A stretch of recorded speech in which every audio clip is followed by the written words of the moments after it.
off again. But it's the only... Good evening and welcome to NUFC Matters with me, Steve Wraith. It's Thursday night and of course I'm joined, and it's a very happy new year to John Gibson and to Supermac, Malcolm MacDonald, and a happy birthday to Malcolm. Oh, thank you so much. Yeah, I get it all over and done with in a fortnight. You know, I've got nothing else to look forward to in the year until next Christmas. Well, as we can't see it, me and John we've broken the NUFC Matters budget, and we've got you a cake, Malcolm. Oh, I am absolutely delighted. No candles. No, we didn't want to give that away, Malcolm. Oh, I see. The fire hazard. Yeah. I hope you've had a good day anyway, mate. As best you can under these awful conditions. It's you know, it's just a nightmare. We're going into 2021 and still not being able to go out and do what we like to do, which is go and talk to the fans, me, you and John. Sure. Well, I have a dog, you see, so he gets me out. Never. Yeah.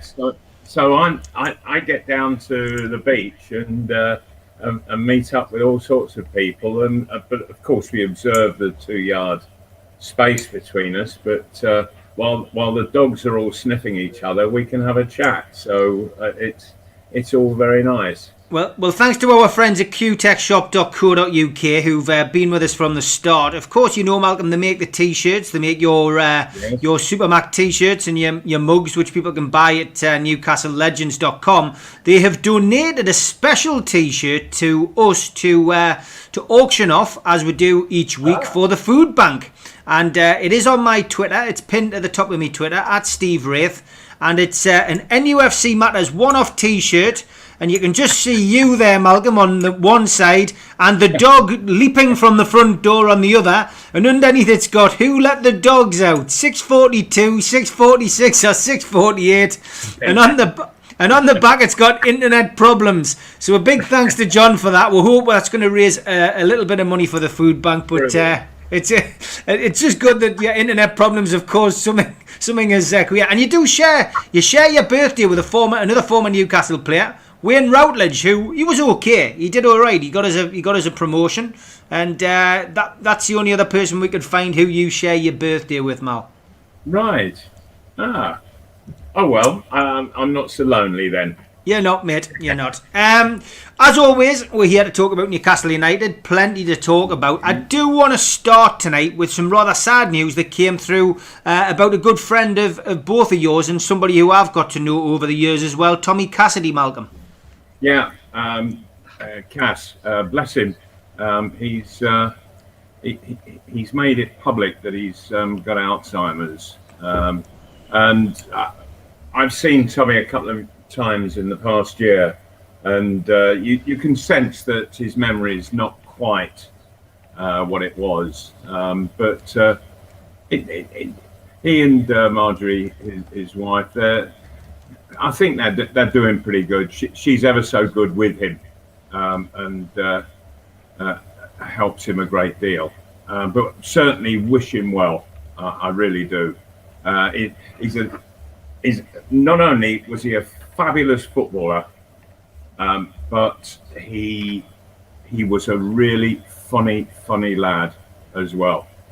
Funny lad, and he had a slightly chubby disposition, shall we say, did Cass, and he was forever getting wronged. We'd come in on a Monday morning, and the first thing we had to do was get weighed, and Cass will have put on a couple of pounds over the weekend, and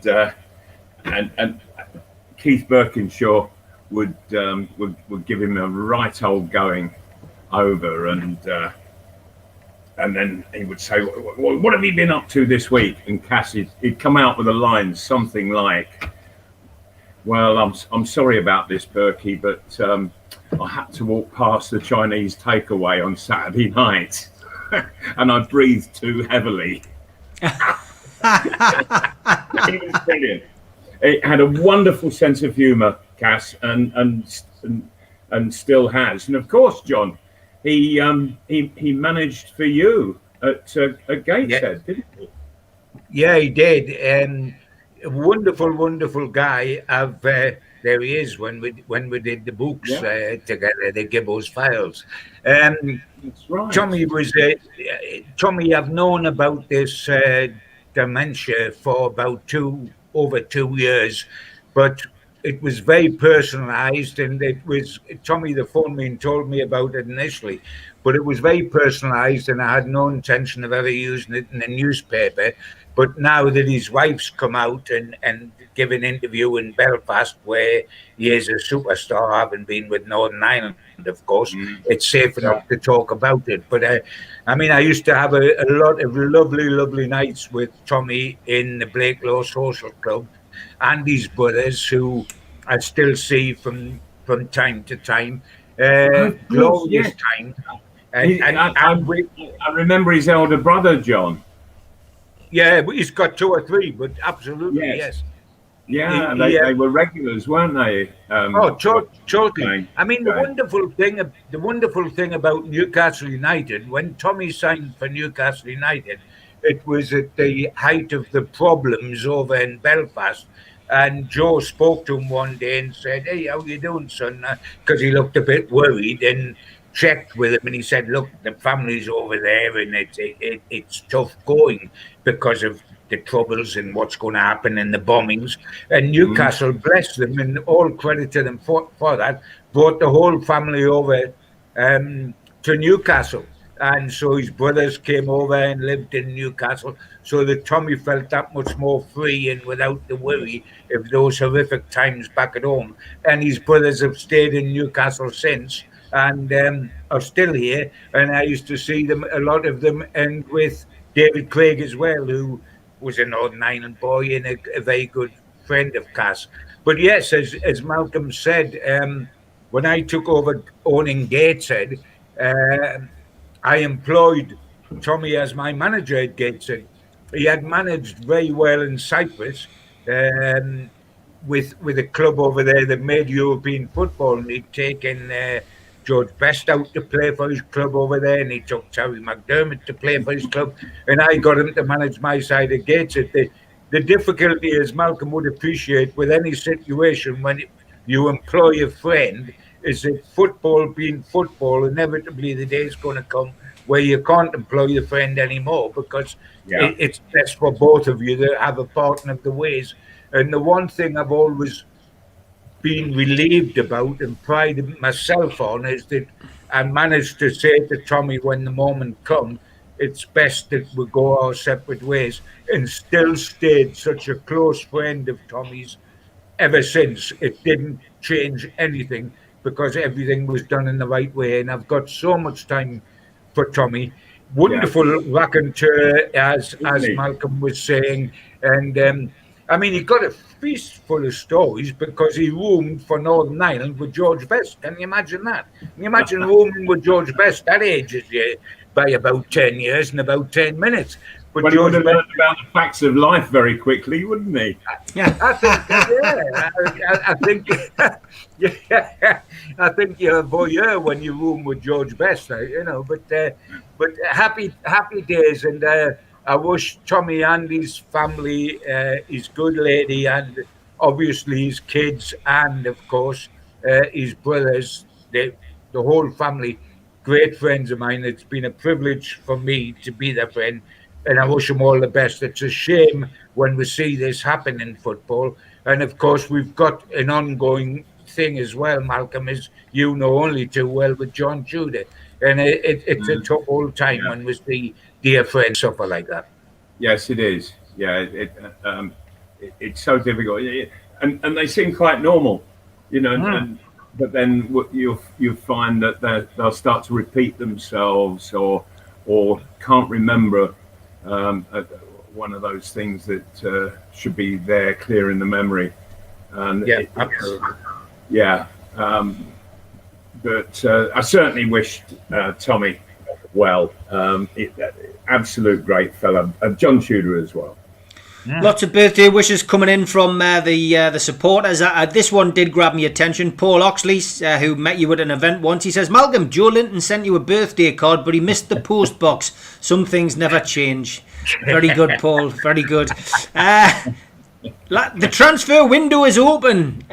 So, John, we'll start with you, John. Are you optimistic there's going to be any business done, whether it be loan deals or permanent deals, or is it going to be a mixture of both? What's your thoughts on the transfer window? I can't see any permanent deal whatsoever, Steve. I think we'll sign, but we'll sign on loan, and all I hope is that it's better than what we did 1 year ago. Because if you remember, in January of last year, we signed 3 guys on loan: Bentaleb, Danny Rose and Lazaro, who all, I think, had nil impact. I mean, Bentaleb was a disaster for me.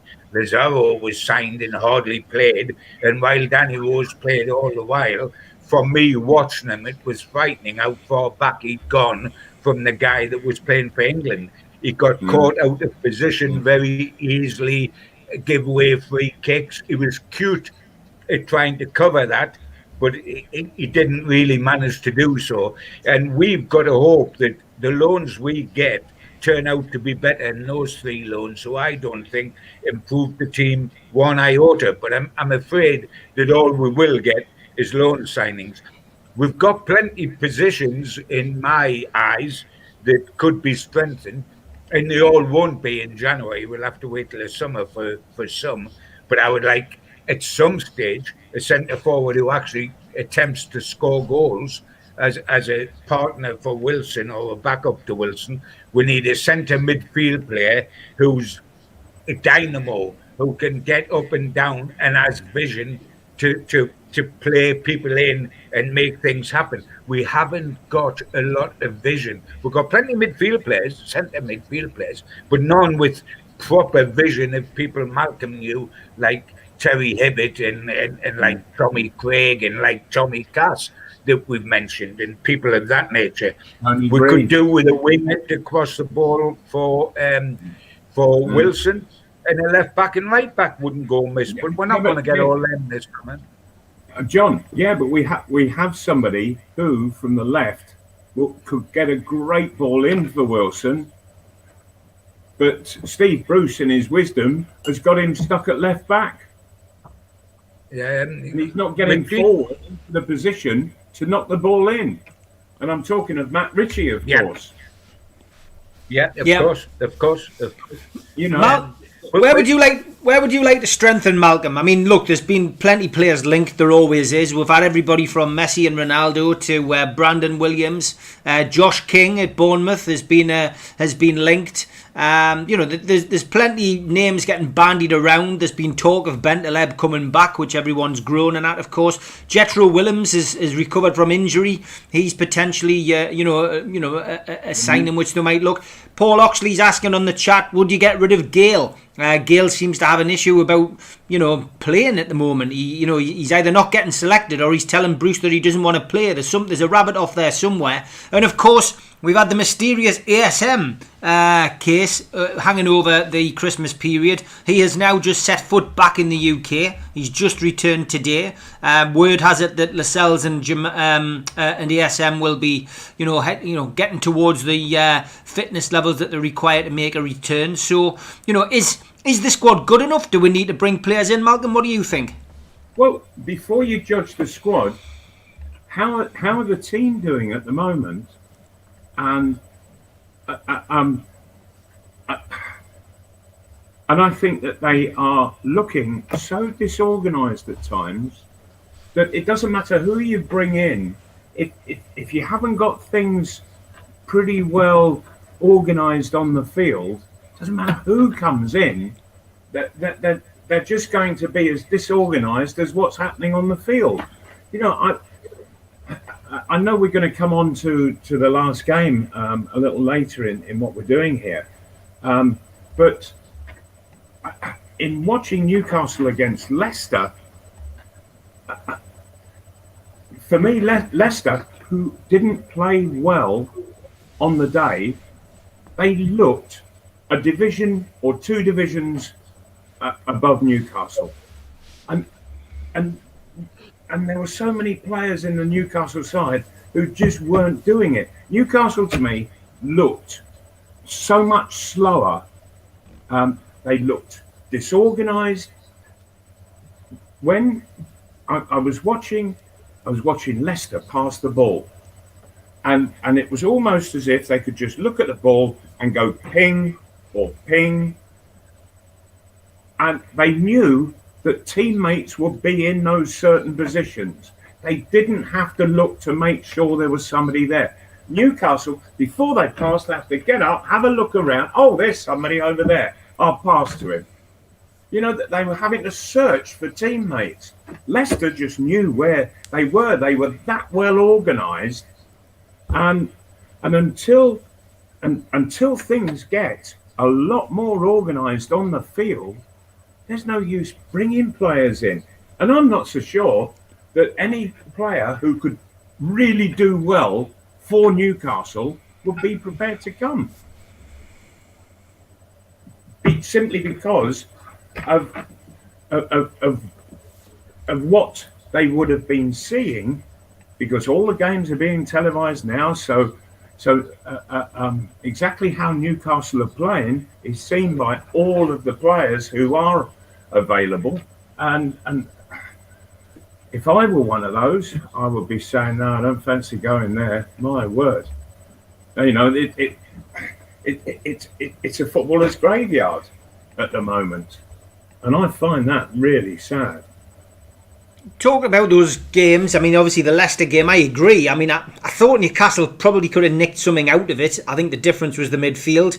And essentially Maddison and Tielemans were just too good for our midfield. And the Longstaffs, you've written a column about that, and I know you work with John with the Chronicle and getting these articles out, Malcolm. You praised Matty Longstaff. I mean, he's got back in. We were all scratching our heads before Christmas as to saying, where was he? Why wasn't he getting a run out? The excuse that Steve Bruce came up with was a bit bizarre. You know, he's got to the fitness, and you know, he's got the bit weight off, and there was various, you know, things that he said, and I think a lot of people were scratching their head. But he's come in, he's done well, and he looked good alongside Hayden, not so good alongside his brother. No, I would agree. Sean Longstaff, bless him, is a long way off the pace at the moment. He doesn't look right. He doesn't look fit. Matty, I thought, was terrific against Leicester, but Sean really did suffer. But he's not being done any favours. You know, I mentioned Matt Ritchie. Matt Ritchie is stuck at left back. There's three centre halves.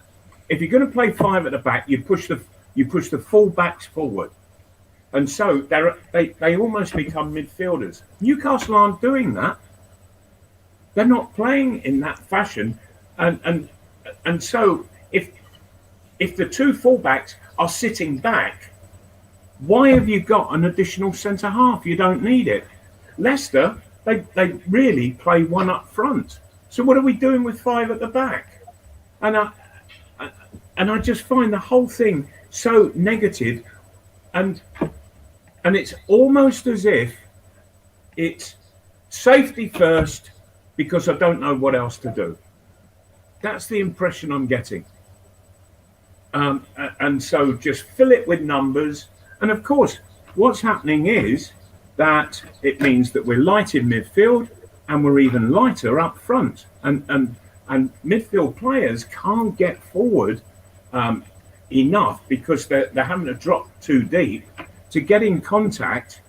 And the poor centre forward, oh my word, Wilson, I saw him looking around going, well, where's a bit of support? You know, when you think that in the 5 years that I played at Newcastle, I played solidly with a partner. Alan Shearer played solidly with a partner. And yet we stick Wilson up the front, doesn't get any support, hasn't got anybody to just bounce off. And what are we expecting him to do in those circumstances? He's proved himself, having scored 8 goals very, very quickly. If he gets that bit of support, he will score goals. But what we're doing is we're strangling him. Strangling him by distance, by a lack of passing. You know, all three of us saw the game against Leicester. Up until the point when the subs started to come on, can you remember anybody passing to Wilson? No. John, can you remember anybody passing to Wilson? No, I mean it's quite absurd, really, when you think about in an hour and a quarter, completely isolated, Yeah. and. Malcolm, the basis of the whole thing is we're too afraid. That's why we have 5 at the back. That's fear, why John. I agree. We play with 2 central holding midfield players and 1 up top, and we do that not just against Liverpool and Manchester City, but we do it repeatedly, and it's called fear. But the incentive to win a match between 3 points instead of 1 point, if you're going to get 3 draws, it takes you 3 games. You can get 3 points in 1 game by going out and winning that game. And I tell you what, they better go out and win at Sheffield United next Tuesday, because if they don't, they may as well burn the stand down, because nobody will want to go and see Newcastle play. That game is so big that it's untrue. It's our next in the league after we play Arsenal in the Cup. They've lost 15 of their 17 games and not won at all. The other 2 were drawn. Now, how big a game is that for us? And if you think about Steve Bruce's position, currently, because his position with the fans could not be lower standing than it is now. And within 4 days, could you imagine if he goes out of the Cup at Arsenal on Saturday and gets beat at Sheffield United on Tuesday? What the hell would be left then? I'm not wishing that upon Newcastle. I'm desperately not. But if that happened, my Jove, what a position we would be in up here. Can I just ask you about Longstaff, John, before I come on to Steve Bruce, because I will talk about him. The Longstaff brothers, obviously local lads. Great to see local lads doing well and getting in the team. Do you think with Sean Longstaff, the problem is, and do you think he's been hung out to dry a little bit by the manager? He's coming back from a severe injury. He had to play 3 games in quick succession. Do you think that was part and parcel of it? Malcolm says, and it was plain for all to see. He looked tired. He looked exhausted. Yeah. Was he being hung out to dry? I mean, we've got plenty of options in that midfield. He was a young man. Completely off the pace. Yeah. Without a shadow of doubt, Steve, the great worry we've got. I mean, the guy that we saw prior to the injury, the Sean Longstaff we saw prior to the injury, was getting compared with Michael Carrick because of his upright stance and the way he physically looks on a football field. He was getting compared with Michael Carrick. Manchester United, sure enough, were interested in signing him, and I know that to be the case off the record, because I know they sort of ran the check file on him, etc. Now we've gone from that guy, and albeit he had an injury, but it wasn't a career-threatening injury, to the guy we're seeing now, who just looks a shadow of that person. And I think he is suffering. A lot of fans would say he would suffer tactically with Steve Bruce in there. But, I mean, there's so many decisions at the moment being made, Steve, that aren't sort of justified in any way or explained, shall we say. I mean, if you take his brother Matty, he went last season against Manchester United, was a world beater, scored the winner. all of a sudden his contract's up. We don't get him signed to a new contract straight away. So it looks as if he might be going to Udinese. So all of a sudden he can't even make the bench. He is snubbed completely because it would appear they're accepting he's going to leave the club. Then he stays within the club and signs a new contract, and we still don't see him at the beginning of this season anywhere near the team, without real explanation as to why that is. A lot of garbled stuff. And then all of a sudden he's put bang, bang to play against Man City, Liverpool and Leicester in a blink of an eye, 3 quality sides, and is expected to swim, and as it happens, does so. Look at the situation with Dwight Gale. What on earth is going on there? If a question is asked of the manager about Dwight Gale, we're told repeatedly how he's tried to sign him 3 times at other clubs before he come to Newcastle. What a genuine natural goal-scoring talent he is. He's such a natural goal scorer that he in the subs bench, when our second top scorer is about 6 guys with 1 goal each, and he doesn't even get on at a given time to score goals for us to help us. And his contract's up at the end of the season. So is he getting the cold shoulder like Matty Longstaff got towards the end of last season? Because the quotes about what a great guy, and I want him to have a new contract, and I've tried to sign him many times for other clubs, and he's a natural goal scorer. Well, if he's all of those things, how on earth isn't he starting in this Newcastle side as a partner for Wilson?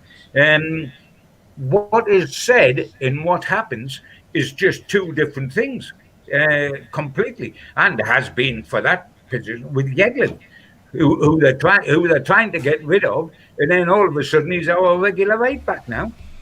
Yeah, it's typical. It's typical Newcastle United, I've got to say. I mean, the Dwight Gale situation is fascinating because, ironically, he's probably in the best form he's been in since Newcastle got promoted under Rafa Benitez. His first touch when he came on as a substitute was a goal, and he looks sharp. He looks ready to put the ball in the back of the net. Clearly something going on there. There's clearly something going on which Newcastle fans don't know about. What happens in the dressing room stays in the dressing room. We've talked about it before. Seems to be some kind of issue, and it's quite clear. It seems to be spilling out into the team. I hope they can get it sorted out, and they can concentrate on picking up some points. And Malcolm, this 6 point, I'm calling this a 6-pointer against Sheffield United. I know they're rock bottom and haven't bought a win all season, but I'm old enough to remember 1988-89 going as a youngster to St James's Park to watch Newcastle on a bank holiday Easter fixture against Sheffield Wednesday, and I'm still basically traumatised from that game. My dad said we need to win this game because otherwise if we don't win this game we're going to go down. You're going to see your first relegation. I was going, all right, okay, and all the pressure, Mirandina steps out on the pitch, I'm thinking we're going to win this game, and of course we didn't. We got beat 3-1. Now I know, and subsequently went down, and I know for a fact that this isn't as important at this moment in time, but it could be.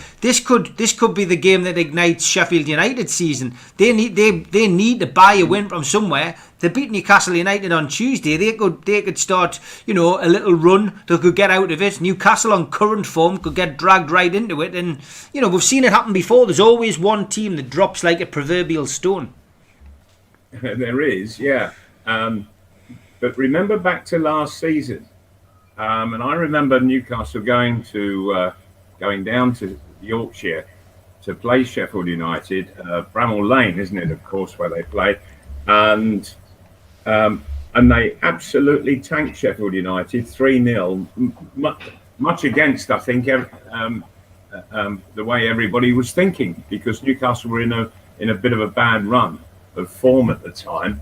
They go and win 3-0. I think. It was the first win double of the season because they beat Sheffield United 3-0 again at St James. So that turned out to be the best pair of results of the whole season. Now, can they go and do it again? Well, I don't know. Can you? Does anybody know what on earth Newcastle are going to send out, what kind of mood they're going to be in, what kind of form they're going to be in. And it's all up in the air at the moment. But what I would say that Sheffield United are looking at their fixture list and saying, hey, we might have a chance against Newcastle United. So that will put my mettle up as the manager or as a player, and I would be working on that and getting the players really wound up to do the necessary job. But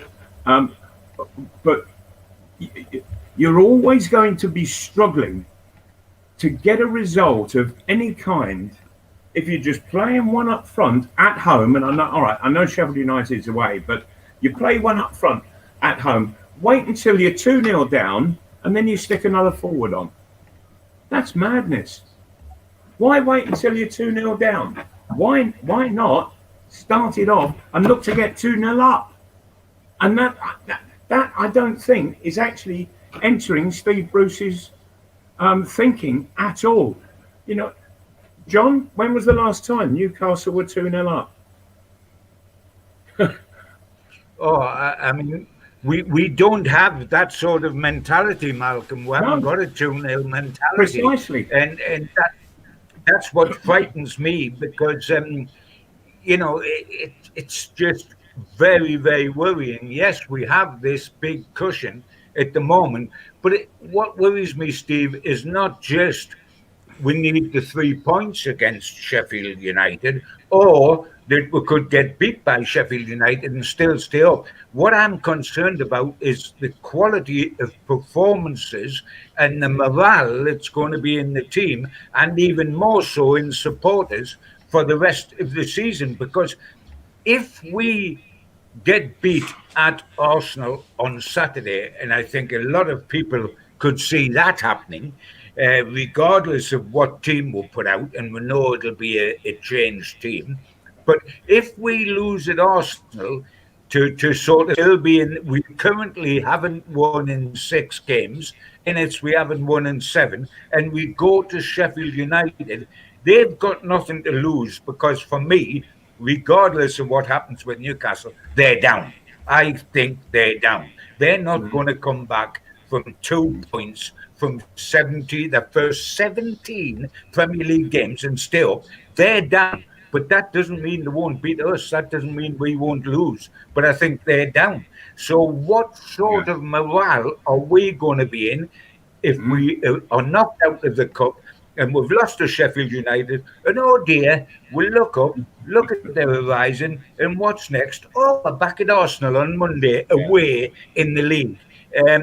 It would be a serious situation. And my job, I've said it before on this show, I've said it in print, Steve Bruce keeps on about we need the 12th man back, we need the crowd. If he loses at Sheffield United, he ought to get a prayer mat out, get on it, and thank God that there's nobody in St James's Park the next time they're at home, because the crowd would be right down and knows it way and would make the life of the team and the manager and the coaching staff unbearable. Because I'm not certain that Steve realizes the depth of feeling that is anti-Steve with the fans. And it's the fans that matter. It's not the press that matter and what we think of the guy. You must have a relationship with the fans, which Rafa Benitez showed in the past, Keegan showed, and Harvey showed, etc., etc. You must have a How many clubs, Malcolm, have you seen successful where the fans, or a vast majority of them, have disliked the manager? How can a club be successful if about 30,000, 40,000 fans dislike the manager intensely and wish he wasn't there? Those clubs aren't successful, are they? They're clubs in turmoil. No, not at all. Because success breeds popularity, doesn't it? And so if a manager is bringing in the right results, the crowd will say, hey, I might not like the style of football or the way he gets the team together, but it's getting results. And I think that all supporters want to see is that bit of success, is constant good results. And so they stick with the manager on that. And I think with empty stadia, one or two managers are getting away with murder, to be honest. Yeah, I mean, it's everybody's pointing towards Derby County when they got relegated with 11 points, and 4 of those points that they got were off Newcastle. Sure. There you go. Yeah, right. That's the worry, isn't it?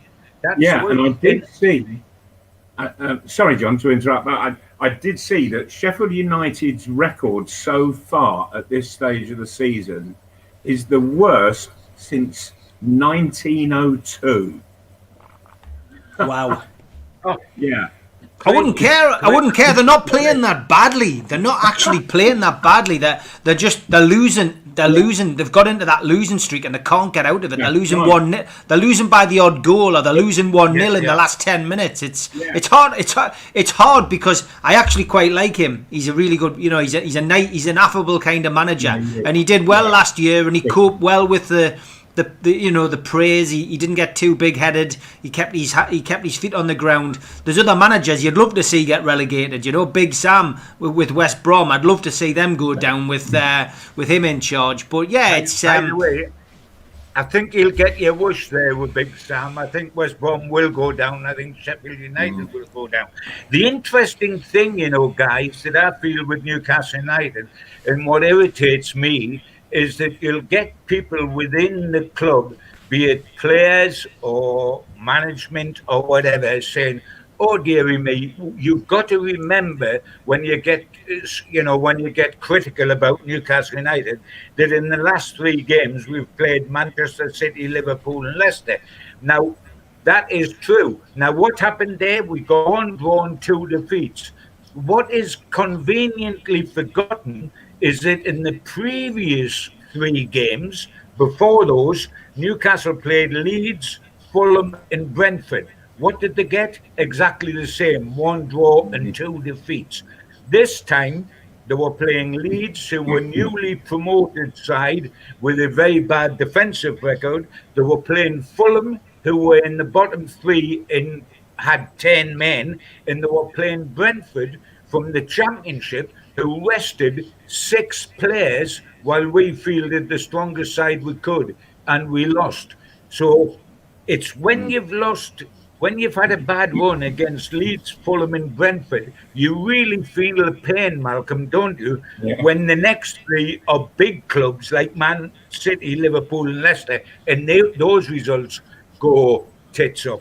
Then you're struggling because you didn't get the results you ought to have got against opposition that were beatable. Now, if we couldn't beat Leeds, Fulham and Brentford, even though I think at the end of the day we'll get some sort of result at Sheffield United, if we can't beat them 3, if we can't beat 10 men Fulham, and we can't beat Brentford reserves, it doesn't make us feel great about Sheffield United, does it?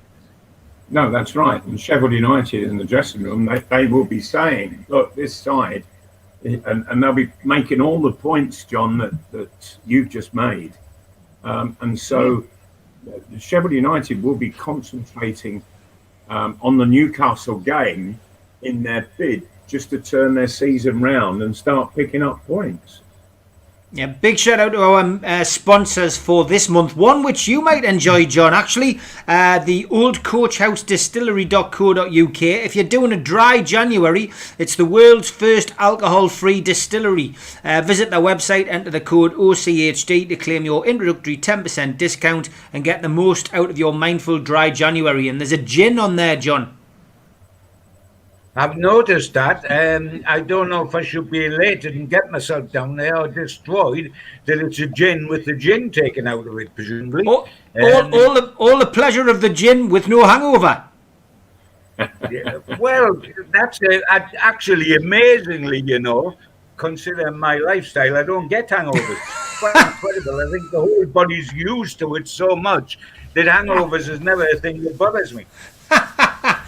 We've touched on it briefly anyway. The Malcolm MacDonald derby, part 1, is coming up at the weekend. Newcastle versus Arsenal, two clubs, of course, where Malcolm wore the shirts with equal pride. Malcolm, it's always a good day out for you, especially when you go down to Arsenal, because they still treat you like the legend that you are. There hasn't been as much of that in recent times at Newcastle, but Arsenal certainly a team that looks after its legends. Oh, absolutely, yes, indeed. And I've got an open invitation to go whenever I wish. And the last time I was there, there were also two of my old teammates, Liam Brady and David O'Leary, and it was absolutely lovely to spend the afternoon with them and catch up on old times. It really was. Fabulous stadium, terrific to play in, I would imagine, and Newcastle. Well, it's that you look at 2 or 3 weeks ago, and Arsenal seemed to be struggling, but they've suddenly picked themselves up in these last couple of weeks, and they are playing some stuff, in all fairness.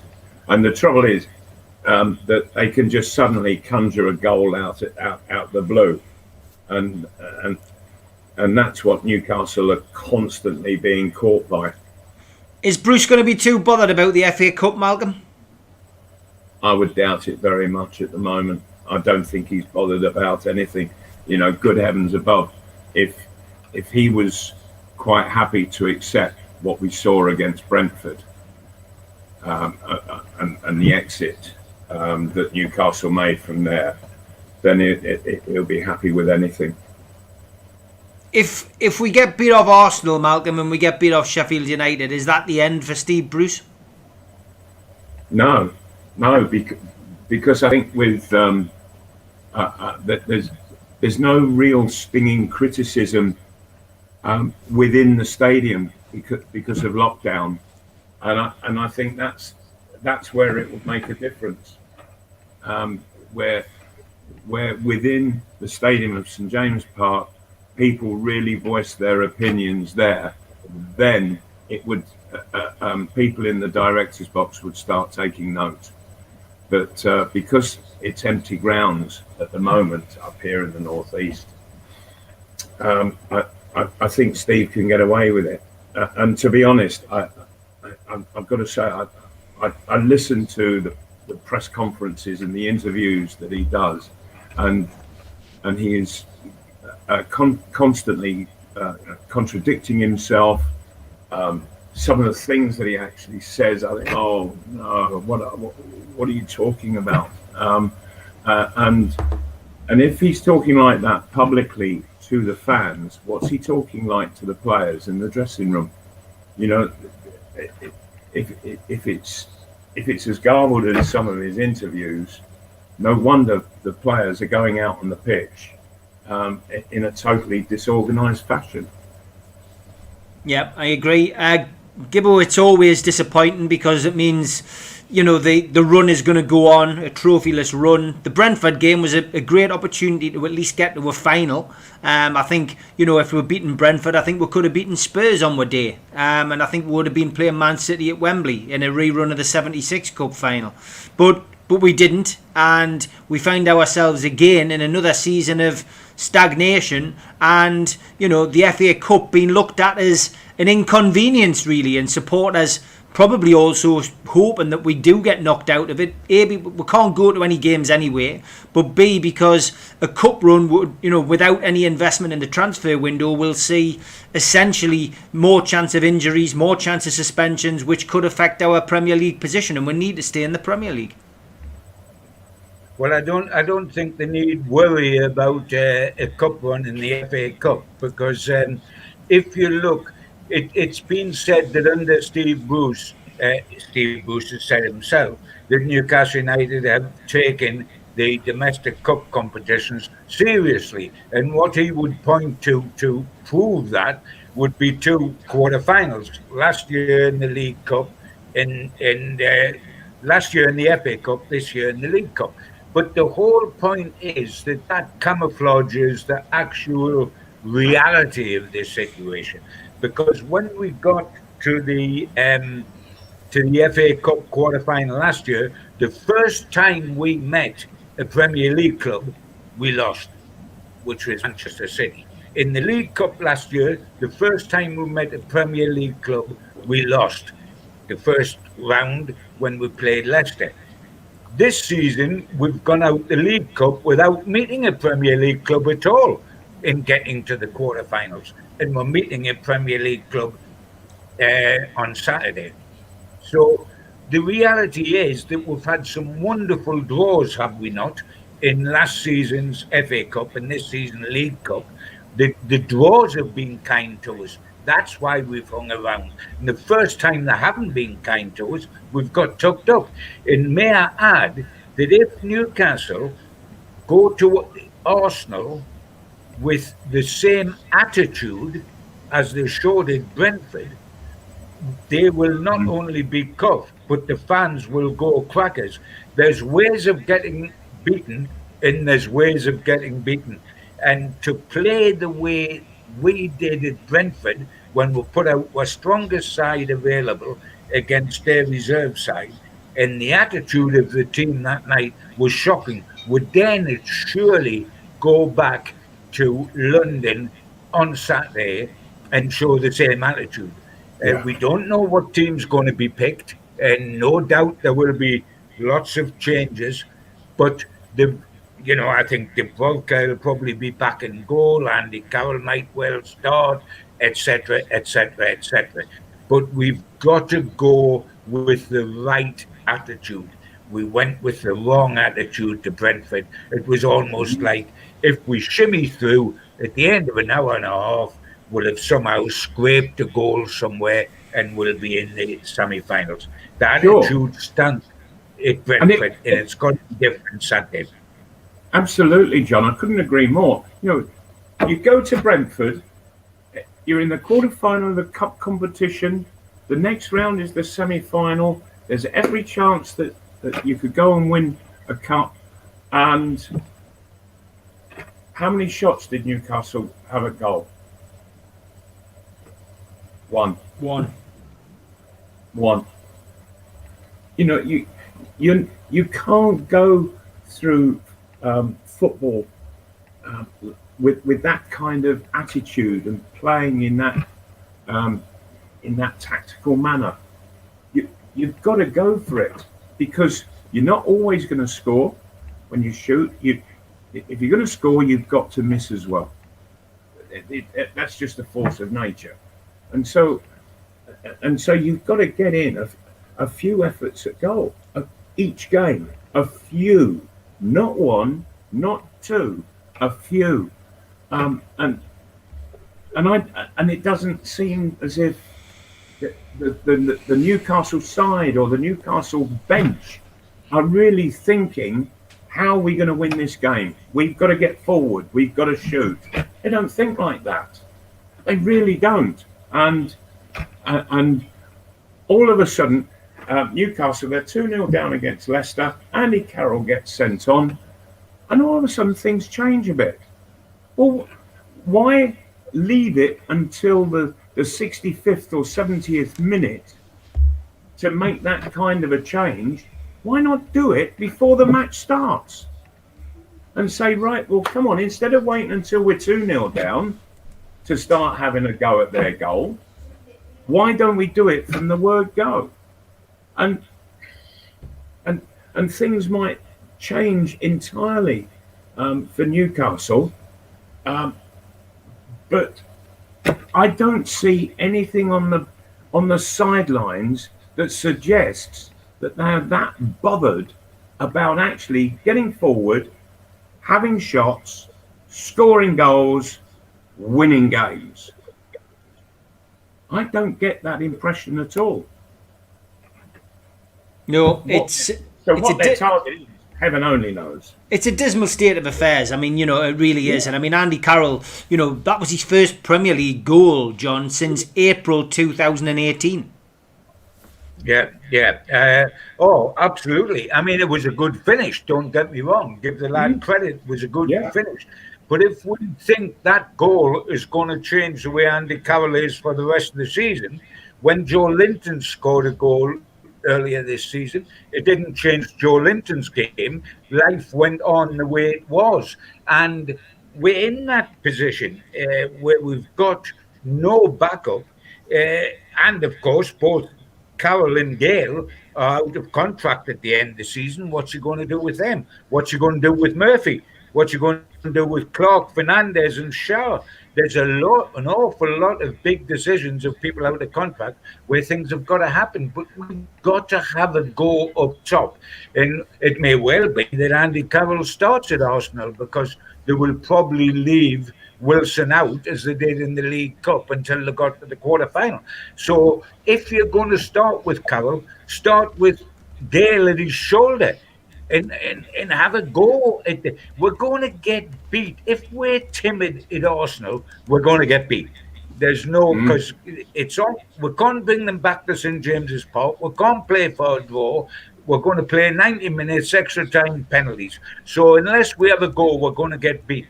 And if the cup isn't the priority, because Sheffield United is, play Dubravka in goal, play Carroll up front with Gale, change the midfield, but have a go. Play two up front. Don't play five at the back, one centre forward up on his own, and hope that you get a break somewhere along the line, because you're not going to. You've got to win on the day. So play two guys up top and have a go with the flat back four. Couldn't agree more, John. And on top of that, it needs people wide who can get the ball in. Murphy has shown that he can get the ball in from the right-hand side. He's knocked a couple of great crosses in. On the left-hand side, nothing comes in from Joe Linton whatsoever. In fact, I was watching him very carefully in the Leicester match. He lost possession of the ball 2 out of 3 times he got it. That is not Premiership standards. In fact, I don't think it's Division 2 standards. He seriously lost possession 2 out of 3 times the ball came to him. On the left-hand side, you have to play Matt Ritchie pushing forward as a left winger. Let him play out there. He will get the ball in, and whether you play Wilson with Gale or one of those with Andy Carroll. And I would think that looking at the Arsenal side as it is and their defence, they would be frightened stiff of facing Andy Carroll, and so Andy Carroll knocking it down for either Wilson or for Gale, and probably Wilson will be the first choice. Great, but if you're going to play that way, it means you want a supply coming in from wide. But you've also got to have 2 midfield players who are going to be working their socks off, up and back through the centre, looking to get feed balls wide, feed balls through to the forwards, and that means being on the front foot, not the back foot.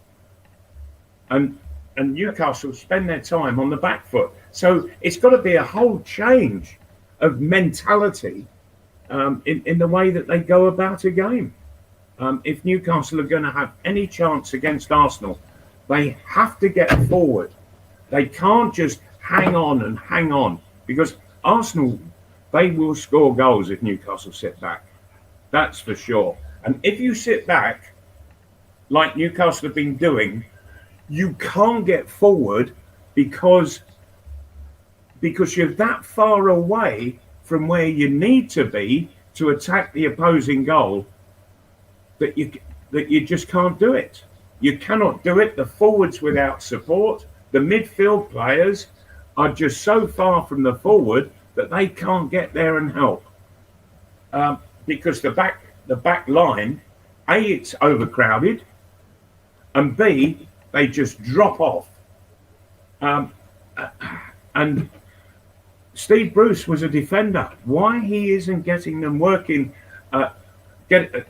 working on them to work the line properly?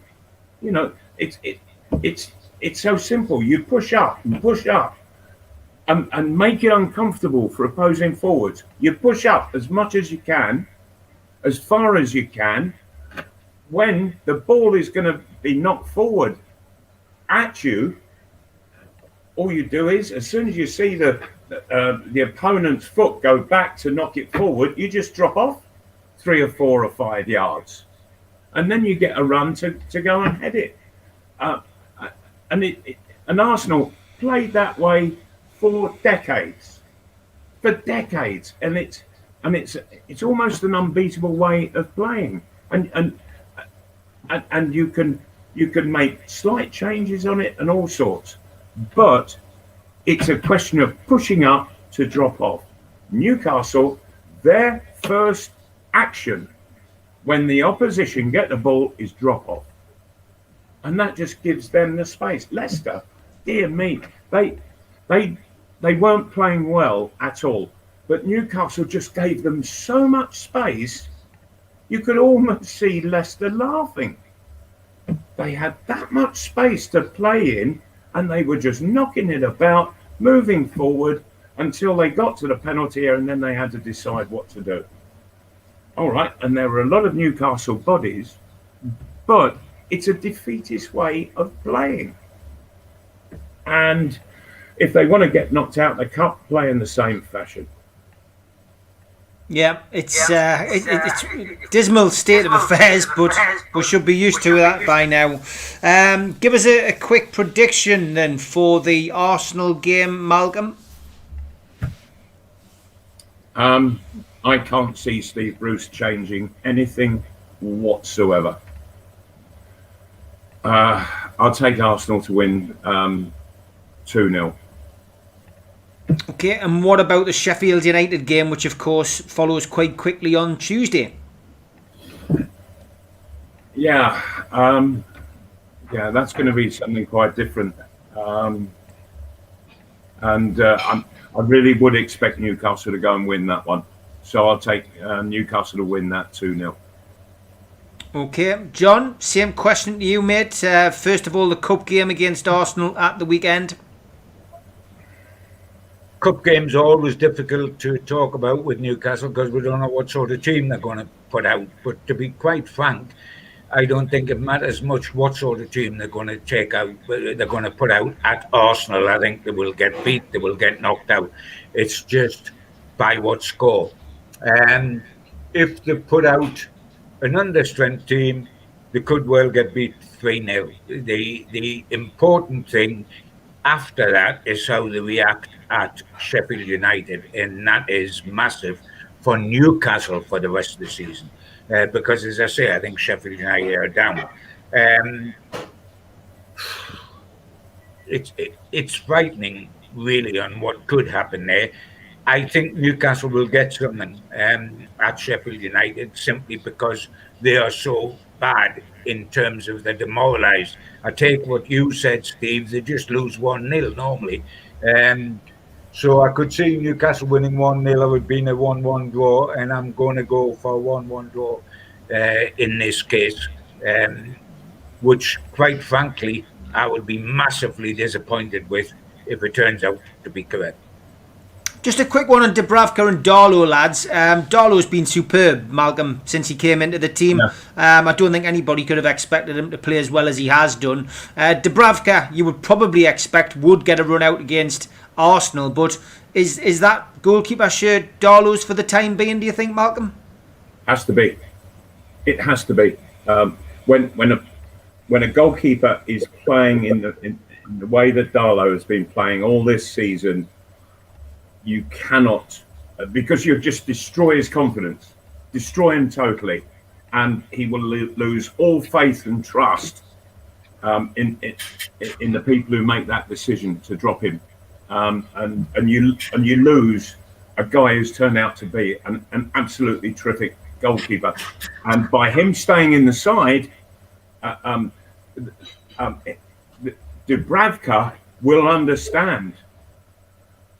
here's a guy playing out of his skin. I'm not going to get in the side. I've got to wait my turn. And that's the way it goes with goalkeepers. I remember when I was managing Fulham, and I had Jerry Payton as the goalkeeper, who was the Republic of Ireland goalkeeper. And we didn't have a solid reserve keeper. And Jerry Payton started to get quite sloppy. And I'd put the kid in from the junior side. He was 18, playing in the juniors. And in fact, he had only played a couple of reserve games. And I stuck him in the first team, left Jerry Payton out. It shocked Jerry Payton so much. But this lad was absolutely brilliant. His name was Jim Stannard. And he, and you would think that he would have sort of been overawed by it. Was he? Hell. He was coming in and he was screaming at defenders and what they had to do and go and win the header and stuff like that. And he really, he bossed his box superbly. And in the end, I went and sat with Jerry Payton, who was watching about the second or third game of this goalkeeper. And I said, that's what you should be doing. He said, I know. He said, I started not to do it, you know, and so that's fair enough. Goalkeepers know whether they're doing really well or not. When a keeper is doing well, you leave him there. You cannot. It's an absolute cruelty to take him out of the equation. And Darlow has got to stay without any shadow of doubt whatsoever. If he starts having a bad time, okay, then you maybe make the switch, but not until then. Not until then. Dubravka will understand. Darlow has earned his place. Same question to you, John. I'm expecting the same answer, really.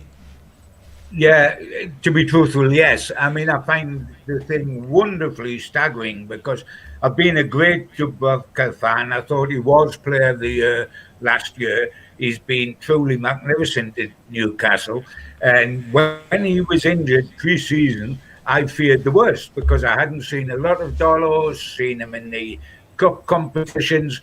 I didn't realise he was going to be as good as he has been. He has been absolutely terrific. The real testing time that's going to come for Steve Bruce is when he makes one mistake, a single mistake, as every goalkeeper will, every great goalkeeper will. I can remember seeing Clements, which I've talked to Malcolm about, play for England up in Hampden Park in Scotland and let it go in through his legs, was not made through his legs. But he was a terrific goalkeeper. It happens.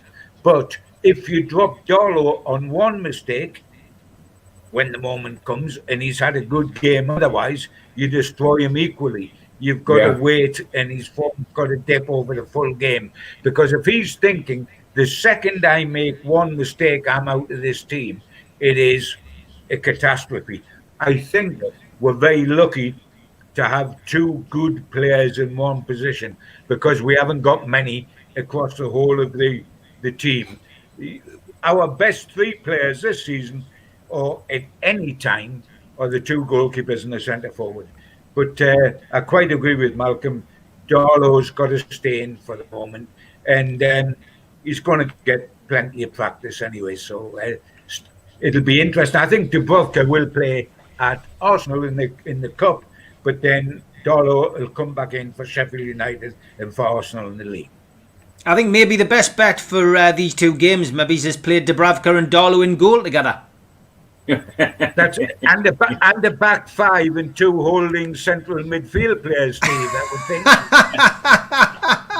Lads, it's been a pleasure. Malcolm, I hope you enjoy the rest of your birthday, and great to have you back, lads. It's good to have a bit of routine again after the Christmas break. But look forward to having you on again next Thursday, lads. All right, look forward to it. Take care. Take care, lads. Bye-bye. Take care, guys. Bye.